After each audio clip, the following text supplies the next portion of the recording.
Ministre. C'est maintenant au groupe La Nouvelle Gauche de poser ces questions et c'est Madame Cécile Untermaier. Merci Madame la Présidente. Madame la Ministre, un préliminaire, c'est vrai que la réunion que nous avons aujourd'hui nous laisse penser que la semaine de contrôle mérite une procédure rénovée, de sorte que ce sujet qui est passionnant puisse vraiment mobiliser les citoyens. Mais la qualité des intervenants n'a rien à voir avec l'analyse que je fais de cette séance. Vous dire que je situe mon intervention au regard des 3 textes à venir et vous dire qu'améliorer la fabrication de la loi, fluidifier les procédures, refonder le contrôle, évidemment, nous sommes tous dans le consensus pour dire oui à cela, avec la réserve toutefois que nous ne devenions pas des inspecteurs, mais que nous restions bien les législateurs en amont et en aval de la loi.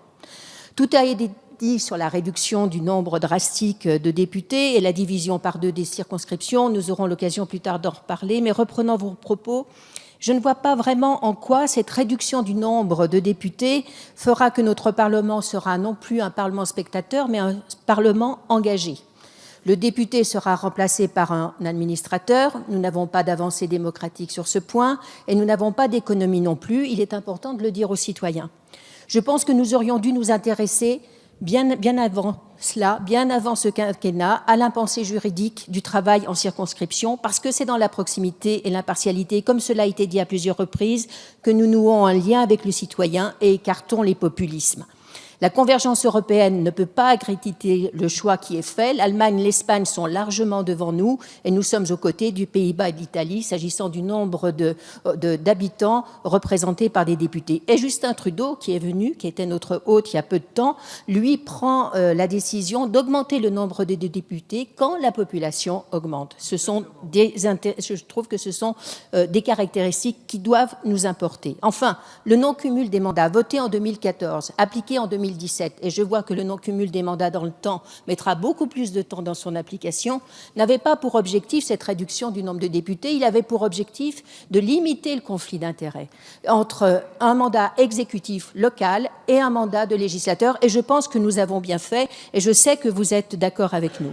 Alors, moi, la question que je vous pose, c'est sur le non-cumul des mandats locaux. Contrairement à ce qui a été dit, je pense que c'est une chance pour la France d'avoir 500 000 élus locaux qui sont très souvent des bénévoles et qui sont là pour tisser ce lien, justement, et porter cette parole publique.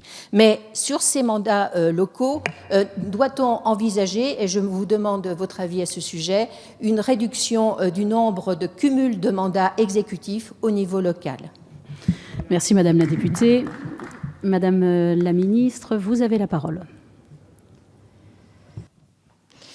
Madame la députée, dans vos propos, je lis un certain nombre de convergences, en tout cas sur les objectifs. Vous l'avez repris vous-même sur la fluidification de notre travail, sur réellement la volonté que le député ne soit pas un spectateur mais un vrai législateur, avez-vous dit, en amont et en aval.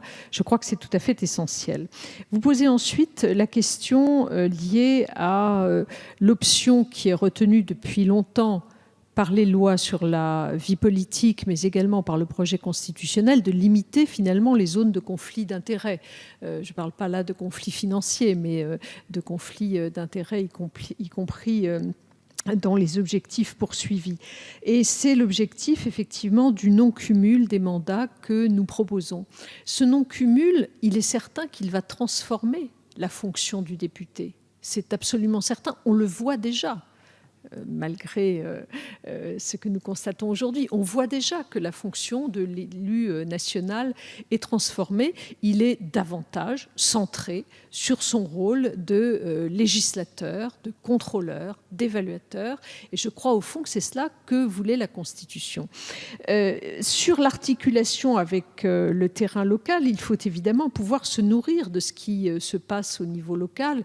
Et je crois savoir que vous avez eu dans votre département, dans votre circonscription, que vous avez pu conduire des ateliers citoyens sur des projets de loi qui montrent bien que vous avez trouvé un point d'ancrage.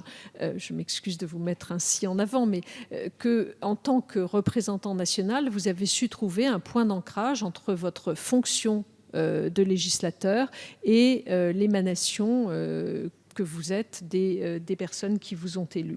Je crois que c'est important et que c'est un rôle tout à fait essentiel. Je n'ai jamais dit pour ma part, je ne dis pas que vous m'avez accusé de l'avoir dit, je n'ai jamais dit pour ma part que nous avions trop d'élus locaux. Je pense simplement que nous devons repenser l'articulation qui existe entre l'ensemble des élus. C'est un peu ce à quoi va nous conduire, la réflexion à laquelle va nous conduire les évolutions que nous proposons dans le texte constitutionnel. Merci Madame la Ministre. La parole est à Monsieur Dominique Potier. Merci Madame la Présidente. Madame la Garde des Sceaux. Moi, je ne parlerai pas du nombre de députés, de leur statut. Cécile Untermaier l'a fait très bien pour notre groupe qui a pris position sur ces questions de démocratie et des équilibres à rechercher. Moi, je vais vous parler de la Constitution en tant que telle et de la liberté et de la capacité à légiférer qu'elle laisse authentiquement au Parlement. Et nous avons là une occasion, à travers l'initiative du Président de la République, de revenir sur ce qui nous paraît vraiment un handicap, à des réformes qui sont à la hauteur des défis du temps présent.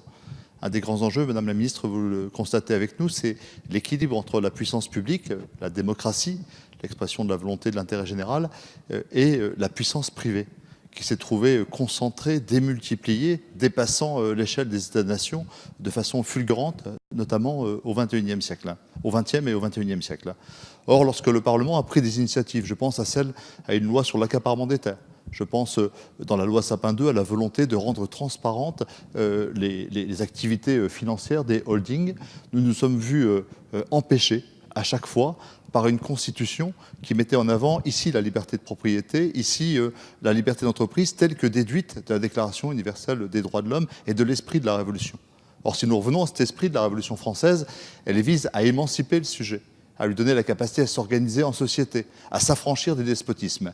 Et grande déformation de l'histoire, nous voyons aujourd'hui que cette capacité à protéger la liberté d'association, la liberté de propriété, se retourne contre l'intérêt général les plus faibles en concentrant les pouvoirs de façon exorbitante dans les mains de quelques-uns.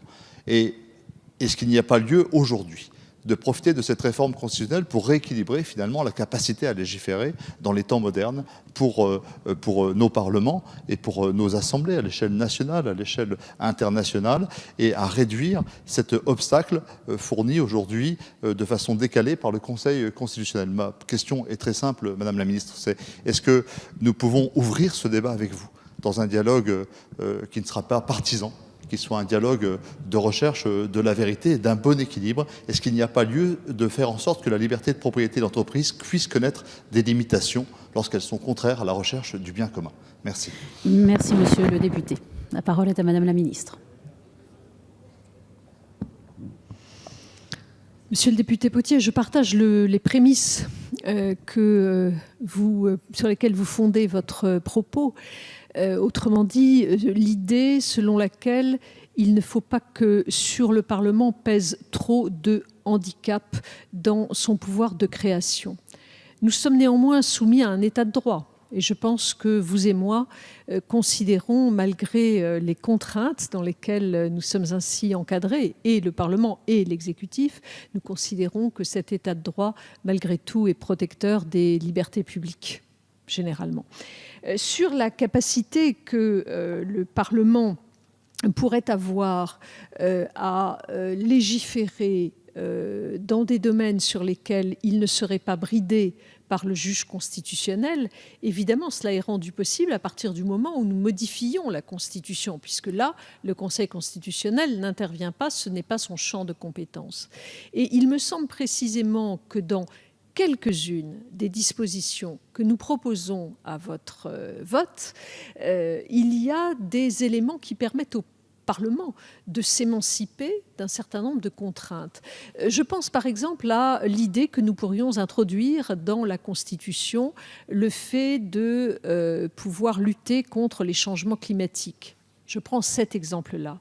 Lutter contre les changements climatiques, monsieur le député, au-delà d'un objectif d'intérêt général que nous pouvons partager, supposera pour le Parlement, dans un premier temps, de concilier cet objectif de lutte contre le changement climatique avec le droit de propriété la liberté d'entreprendre et d'autres éléments encore.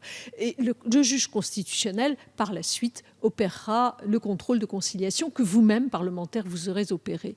Je crois donc que par ce type de disposition, mais peut-être également par d'autres dispositions qui sont ouvertes dans le projet qui vous est soumis, je pense à la possibilité qui vous est offerte pendant les semaines de contrôle je l'ai déjà dit, de formuler un certain nombre de propositions de loi qui résulteraient d'une évaluation que vous auriez faite, donc des défauts de la législation existante, vous récupérez une marge d'initiative qui me semble extrêmement importante. Tout cela pour dire, avec 20 secondes de retard, qu'il me semble que cette proposition ouvre des libertés au Parlement.